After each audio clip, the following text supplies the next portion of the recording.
You know, they're the worst person in the world. I don't know if they're the worst. No, they are. You know, your flesh is just twisting it to make it worse and worse so you can be victimized. Your flesh loves to be victimized. And so your flesh is a deceiver. It's always ready to lie to myself, to rationalize what I have done and why I couldn't have done anything else. It's always ready to justify me why that was the right thing to do anyway, and I don't know why anybody would have a problem with it. Lying to myself, and certainly ready to lie to others. My flesh loves to deceive, right? But this is the thing you got. The flesh is like an octopus. All right, so I'm going to draw an octopus. It's not going to look like an octopus. All right, so that's the octopus's head. Now, octopuses have a bunch of arms, right?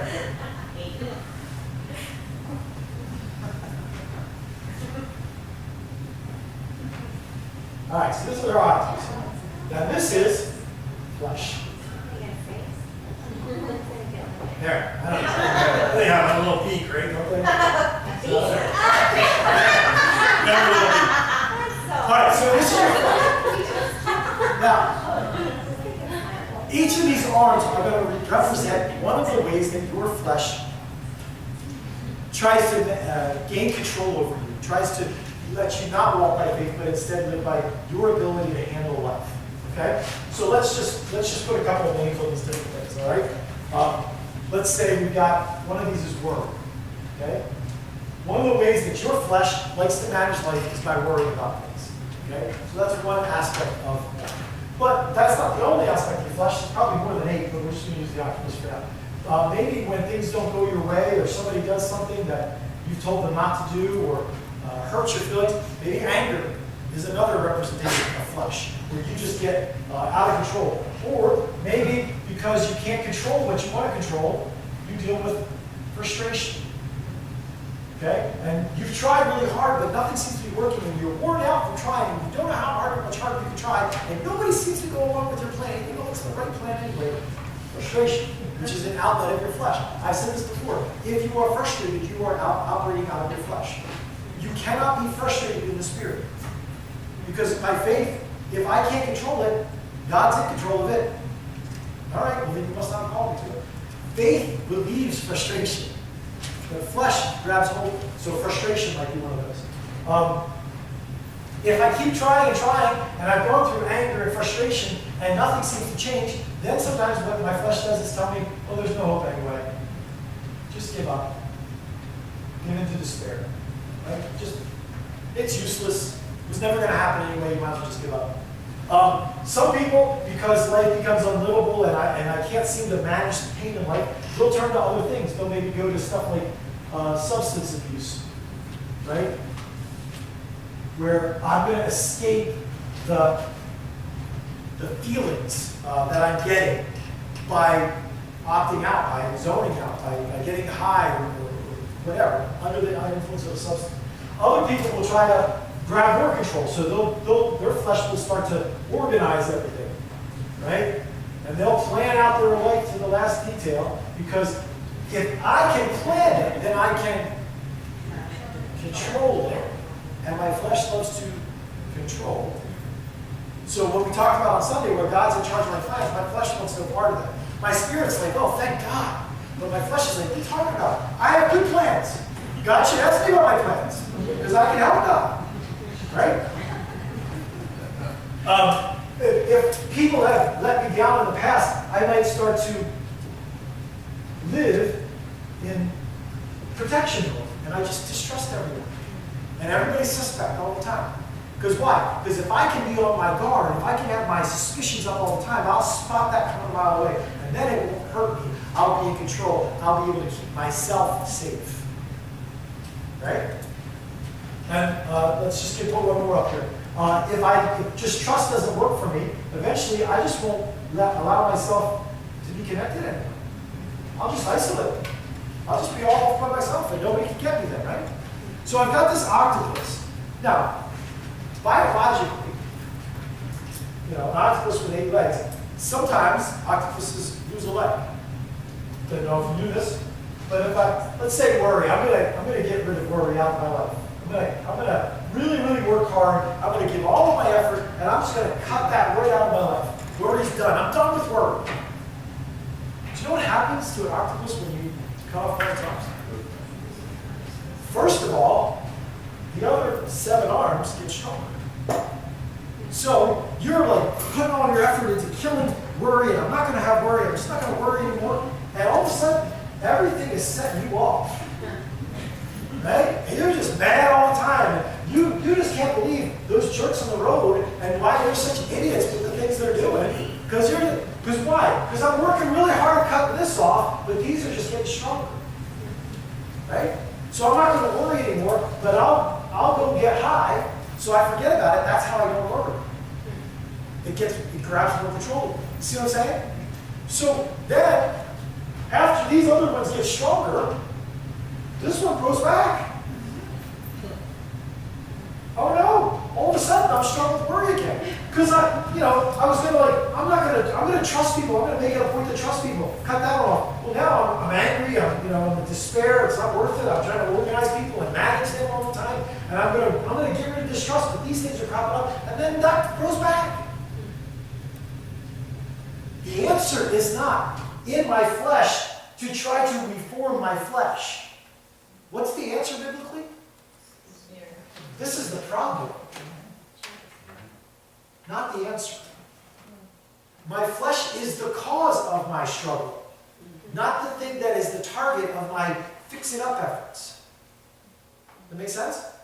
And what happens is we see this as like God's called me to love people. So I'm going to try really hard to love out of my flesh. I'm going to set aside my self-interest. But all of a sudden my pride starts cropping up over here. Oh, I'm so much better at all these other loving people. Why won't anybody join me on this service project? Nobody cares like I do. I'm the best. Right? So what I've done by engaging my flesh is whether I've cut one arm of my flesh off, I've engaged the other ones. The problem is not that I need to reform my flesh or bring it under control or manage it. I need to kill it. I need to put it to death. I need to not live out of my flesh. I need to live out of the Spirit. It is a transformational thing. Does that make sense? I know I'm just throwing lots at you, and I know it's 8 o'clock, so we're gonna go to Romans 6 quick too. But is there any questions about this?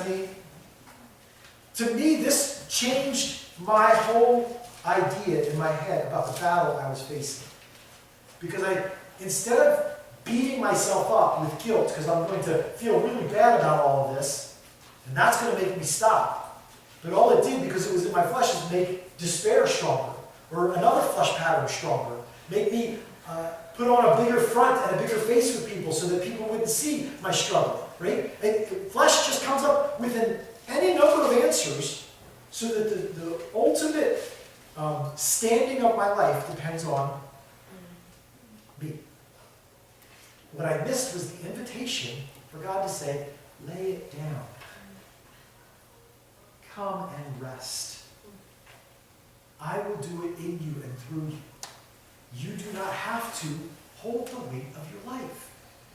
Why would you not trust God like that? Because you don't know what Jesus said.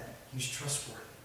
He sees. Don't you know your Father sees and knows you have need of these things? And the rhetorical answer to that is, if he knows you have need and he sees your need, he is able and eager to meet your need. And if I can put my roots down in that, I can face anything in life. But I can't face anything if I'm trying to do it out of this. This is just going to be one mess after another. The calling for God is to put my flesh to death. All right, so flip over with me to Romans 6, because how do we do that? How do we shift from living out of my flesh to living in my spirit? And I will tell you, this is a journey. This is not a one-class thing. This is not a one-hour thing, for sure. This is an understanding that God begins. We're going to hopefully plant a seed tonight that grows into something big in your soul. Okay? So Romans 6 is a whole chapter about the difference between flesh and spirit. And now with this understanding and with what we just talked about in mind, now let's read what it says. Start at verse 6 and verse 7. Here's what it says. For we know that our old self, and that word old self is the word flesh in Greek, sarx, okay? Our old self was crucified with him, so that the body ruled by sin might be done away with, that we should no longer be slaves to sin, because anyone who has died has been set free from sin. So what's Paul saying about my flesh? Theologically, what's he saying about it? What happened to my flesh? It died. It doesn't feel dead. But it died. Where did it die? The On the cross. cross. When Jesus died for me, when I received him as my Savior, the Bible says, my flesh was put to death. And now I've been born again. So and what he says is the result of my flesh being put to death is what? He who is dead is, what's it say? Free from sin. Freed from sin. This is what this means. Before I was saved, my flesh was all I had. I was a slave to sin. I could not escape it. I didn't have the resources. I didn't have the hope. I didn't have the power. I could not escape it. After I get saved, I have the Spirit. I have a legitimate choice in every circumstance to live by the Spirit. I also have a choice in every circumstance to live by the flesh. And God gives me that choice. Think about why God gave me that choice. Why didn't God just literally kill my flesh and save me so I didn't have to struggle anymore? Why would God give me this choice between my flesh and the Spirit every day? Choosing. To make a choice for him. Right? I mean, his glory comes when I see his goodness and choose it. Isn't that the best testimony to a dying, lost world in darkness? That he's better than that. So much better. I choose it. And so God makes us the instruments of light, of witness, of testimony to the greatness of our God by letting us live with flesh and spirit and choosing spirit. And the enemy comes along and says, if you live by that faith stuff, we're going to regret that. You better grab just a little bit of flesh, just a little bit of control, just a little bit of protection, just a little bit of you, just a little bit of your answers and your ideas and your desires in charge, just for a minute. Except it's lying to you because it doesn't want to be just in charge for a minute. It'll take a minute and then it'll say, you know what, that worked. Let's keep going. Oh, you feel almost in charge. It's almost there. Keep going, keep going, keep going. It's always a deceiver. Right? And so Paul says, when you died, when your flesh died, you were set free from sin. So you don't have to serve it. But then what he says, if you go down further, verse 11 and 12. So count yourselves dead to sin, but alive to God in Christ Jesus. Therefore, because of that, don't let sin reign in your mortal body so that you obey its evil desires. He says, in order for me to live in the Spirit, I have to count myself dead to sin. What's that look like? What's he saying? Yeah, that's the struggle right there. When you grab a hold of that, then you start to see the power of God unleashed in your life. What he says is, God told me I'm dead to sin. My identity is new in Christ. And so therefore, this sin has no power over me. I don't have to live it. I don't have hope in it. I know better. I see better. I trust better. I'm going to give my life to the Lord. This is not going to control. I don't have to say yes to it. I don't have to give into it. It's not my destiny. It's not my identity. It's not anything to me because I've been set free from it. Count yourself. Account for what God says is true. Consider it to be true. Believe it. Trust in it. Talk about it in your mind. Live it out as true. Respond to the truth. So the therefore that we started with. This is true. I'm alive in Christ. My spirit is who I am. Child of God, redeemed, loved, treasured. I am no longer a slave to sin. My flesh has been put to death. I don't have to answer to it. It doesn't hold any hope for me. All it brings me ever is death. So therefore, I will trust the Lord. And when I recognize some of these flesh patterns showing up and being tempting to me, I have to speak truth to it, to me, so that I stay grounded on, there's no hope down here. This always leads to death. And whatever you want to put on your octopus, or how many legs yours has, all of those things you can recognize. And you know how you recognize them? Because they've led you to death. They've led you to deep darkness, to destruction, to hurt, to pain, to despair. They've led you to death. And that's how, Jesus says, that's how you identify your flesh. And when you identify it, make note of it, because the next time it comes knocking on your door, don't be deceived by it. Because it's going to promise you the world, and it's going to deliver death. Right? So the answer to when we talk about anxiety, the answer to my anxiety is recognizing it as a part of the bigger problem. That my flesh wants to control me. My flesh is a 2-year-old that's throwing a temper tantrum that will do anything it can to gain control of me. Right? I mean, 2-year-olds, right, isn't that basically who they are? Anything they can do, say, act, whatever. They don't care. They want their way and they want it now. Your flesh is like that. And it's brilliant in the ways that it manifests itself, clothing itself in good garb and good excuses and good rationalization. But what it always does is takes you to death. Always, always, always. So you can recognize it, you can learn, and you can grow. When I grew up, I believed that the quest of the Christian life was to knock sin out of my life. The Bible says the quest of my life is to recognize Jesus has knocked sin out of my life. Whole different story, isn't it? To live like what Jesus did has happened. And it's true. Because then, as you read the rest of this thing, it says, so why would you live in it anymore? Right? Don't let sin, therefore don't let sin reign in your body. Why would you, should we sin? Verse 15, should we sin because we're not under the law but under grace? Don't you know when you offer yourself to someone as obedient slaves, you're slaves to the one you obey, whether you're slaves to sin, which leads to death, or obedience, which leads to righteousness? But you're not slaves to sin anymore.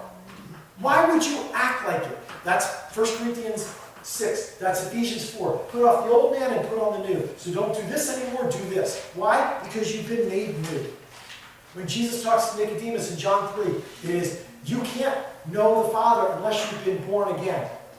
Nicodemus, a Pharisee, believed you could know the Father by doing all the things God said to do and not doing all the things God said not to do. As a matter of fact, if you rewind all the way back to the Garden of Eden, wasn't that the original choice? Wasn't it a choice between faith and self-determination? The tree of life, eat it and live forever? Or the tree of, what was the other one? Knowledge of good and evil. Why would you need the knowledge of good and evil? That's a good thing. I should have the knowledge of good and evil, right? Because then I would know more, and then I could make good choices. I could do the good and avoid the bad. But where's the resource? What was the called resource? Right? So all the way back to the Garden of Eden, it's the very beginning, when it was, will you trust me to lead you, or do you want to be self-determined? Do you want to know for yourself? And so God keeps asking us, will we live by faith or will we walk by faith? So I would say, don't put any confidence in your flesh. Every time it gives you a solution, recognize it, read it, and if you fail and fall, it's part of the learning process. It's part of the growing process. It's not about, like I said before, it's not about eliminating sin from your life. It's about learning how to live in the Spirit instead of the flesh. Learning to recognize your flesh and choosing to live in the Spirit instead. All right? Okay, so the point of tonight, the flesh you struggle against is not being redeemed, but it has been put to death, and you are called to continue putting it to death. Right? Self-effort never will work and ultimately will always bring you to death. Our journey to find peace only comes as we understand what it means to live and walk by the Spirit. The Spirit that we've been made with. Here's your homework for this week. I have two things for you. One of them is a short project that maybe hopefully lasts through the week. I'm going to give you a memory verse. This is truth that I want you to put on a 3x5 card, write on your mirror, tape record, something, memorize it, say it to yourself every day. Isaiah 12:2. I will read the verse to you. Isaiah 12:2. It says this. Surely, surely, God is my salvation. I will trust and not be afraid. The Lord himself is my strength and my defense. He has become my salvation. Now that is the truth. And when worry comes your way, when anxiety tries to swallow you up, this truth invites you to believe something different than what anxiety is telling you. Will you? Or won't you? Surely God is my salvation. I will trust and not be afraid. The Lord himself is my strength and my defense. He has become my salvation. So memorize that verse. Use that for the week. The other project that I would ask you to do, and again, all of these, in my mind, are designed to get you tuned into the Spirit that God has given you and understand the difference between it and your flesh. All right? So this is what I would say is a prayer project. I would ask you for a prayer list, a prayer book, your journal, something. Make a list of the things in life that you are really thankful for. Make a list. That list can be as long or short as you want it to be. But every morning, somewhere along the morning, thank God for every one of those things. Take a moment and thank God for that, and that, and that, and that. Start your day off thanking God for things that you are truly thankful for. And let the blessing of those hit you. We're probably talking about 5 minutes, not a real long thing, but just enough that you have gotten your hands around the goodness of God. His faithfulness has been evidenced in your life and is still being evidenced, and you are deliberately pointing your attention to that. Then, make another list. Make a list of those who needs God's power for something. Those who are in need of God's power for something. Anything. Someone you know. Maybe they're sick, maybe they're in danger, maybe they're hurting, maybe they're struggling, they're lost, they're wandering, they need salvation, they need hope, whatever. Every night, pray for them. If it's one person, pray for them. For 7 days, get up in the morning, thank God for the things you're truly thankful for, and at night, pray for people that you know are in need. And what you're going to find is, the fruit of the Spirit is love, which means I care about someone else, not just me. And I care about them whether they affect me or not. I care about what affects them. Right? So when I start to engage the things that the Bible tells me the Spirit's all about, when I start to point my attention there, I naturally live by the Spirit. And the flesh is disengaged. It's like if I had a light up here, so a stand light. That light is designed to give off light, but it's also designed to plug into a power source. And it's as though there's a receptacle that is spirit and a receptacle that's flesh. And you choose what you're going to plug into to get that light to go. And as long as you believe that your best option to make that light up is the flesh, you're going to keep going back and plugging into your flesh. You're going to try to live out of the power source of your flesh. But the flesh always kills you. It always destroys you. So the invitation is deliberately plug into the Spirit. All right? Okay, so that's an awful lot of stuff. I'm going to let you kind of digest that. I appreciate you here tonight. Let's close the word prayer and we'll get on our way to leave. All right, let's pray. Father, thank you so much for the work that you have done in us, work that some of us even struggle to realize the full extent of it every single day. So help us as we grow, as we walk, to know what it means to live by faith, to live in spirit, and to not put any trust, not put any hope in our flesh. Father, teach us this week and show us so that we will hear your voice more clearly, that we will trust your heart more deeply, and that we will walk by faith every single day. We ask it in the name of Jesus. Thanks, everybody.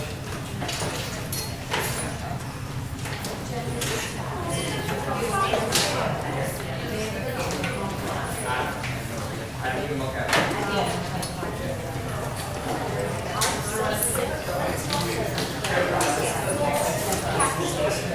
I don't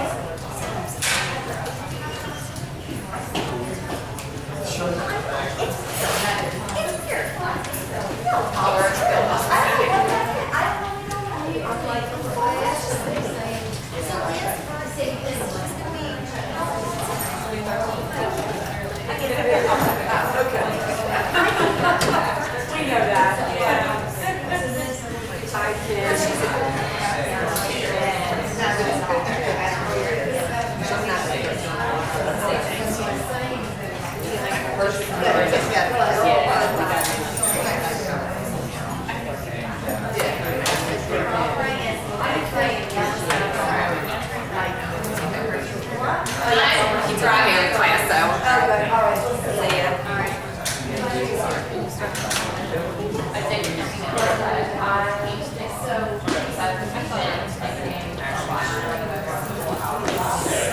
so.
nicely happy. I'm like, no, this is not how we will meet.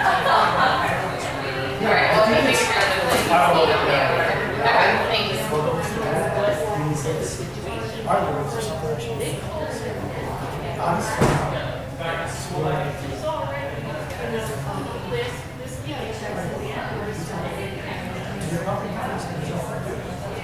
But if something comes, it's not as uncertain. God isn't made.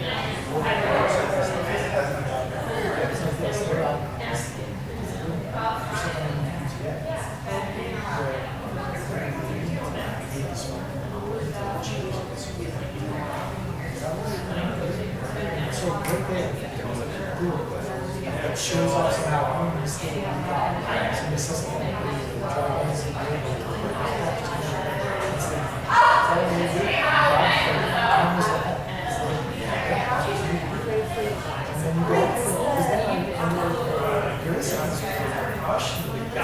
God's direction, clarity, and that stuff.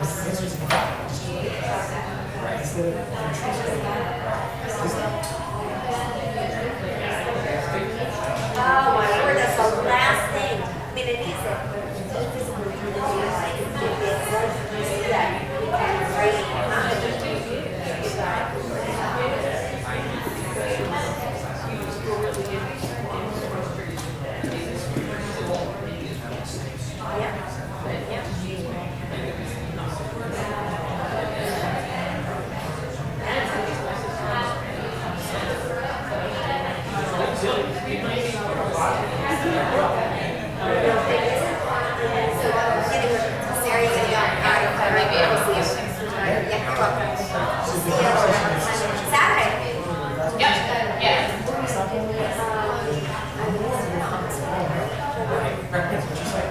and then as you go through, it's like, I'm going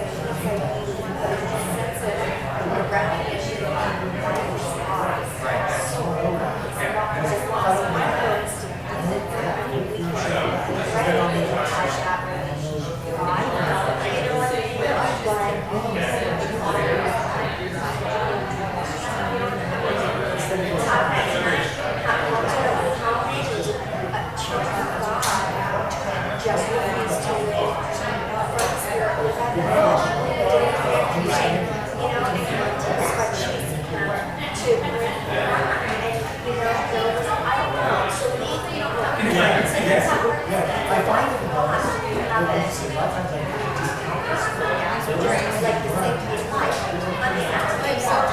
times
Wow, yeah.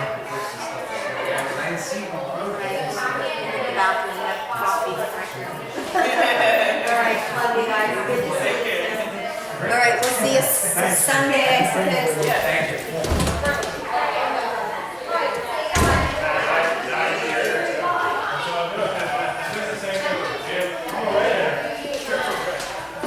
See you guys.